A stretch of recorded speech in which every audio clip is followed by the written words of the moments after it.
পবিত্র হজ ব্রত পালন করতে সারা বিশ্ব থেকে এরই মধ্যে ৮ লাখের বেশি মুসল্লি সৌদি আরবে পৌঁছেছেন। আগামী মাসে পবিত্র হজ অনুষ্ঠিত হবে।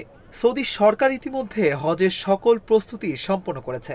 মধ্যপ্রাচ্যের সংবাদ মাধ্যম গালফ নিউজ এক প্রতিবেদনে এসব তথ্য জানিয়েছে।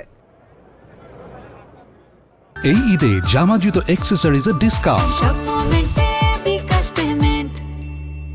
সৌদির পাসপোর্ট অধিদপ্তর জানিয়েছে গত বৃহস্পতিবার পর্যন্ত ৮,২০,৬৮৫ জন মুসল্লি সৌদি এসে পৌঁছেছেন। এদের মধ্যে ৭,৮২,৩৫৮ জন এসেছেন আকাশপথে, সীমান্ত ক্রসিং দিয়ে এসেছেন ৩৫,৪৭৮ জন, আর সাগর পথে এসেছেন ২,৮২২ জন। গত বছর ১৮ লাখ মুসল্লি হজ পালন করেছিলেন।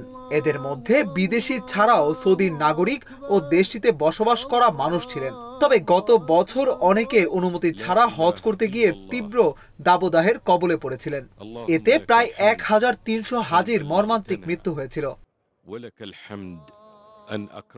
সৌদি সরকার জানিয়েছে হাজিদের যাতায়াত সহজ ও দ্রুততম করার জন্য তারা ২০১৮ সাল থেকে মক্কা রুট নামে একটি প্রোগ্রাম পরিচালনা করছে।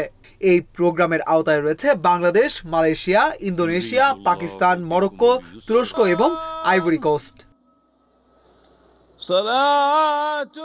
এই প্রোগ্রামের অধীনে এসব দেশের মানুষ তাদের নিজ দেশে থাকা অবস্থায় হজের যাওয়ার যাবতীয় কার্যক্রম সেরে নিতে পারছেন, যার মধ্যে রয়েছে বায়োমেট্রিক তথ্য সংগ্রহ, ই হজ, visa, passport processing, luggage tagging সহ আরো অন্যান্য সেবা দেওয়া হয়। সৌদিতে যাওয়ার পর হজ যাত্রীদের সরাসরি বাসে করে মক্কা ও মদিনায় তাদের নির্দিষ্ট থাকার স্থানে নিয়ে যাওয়া হয়। অপরদিকে তাদের লাগেজ সেখানে পাঠিয়ে দেওয়া হয়।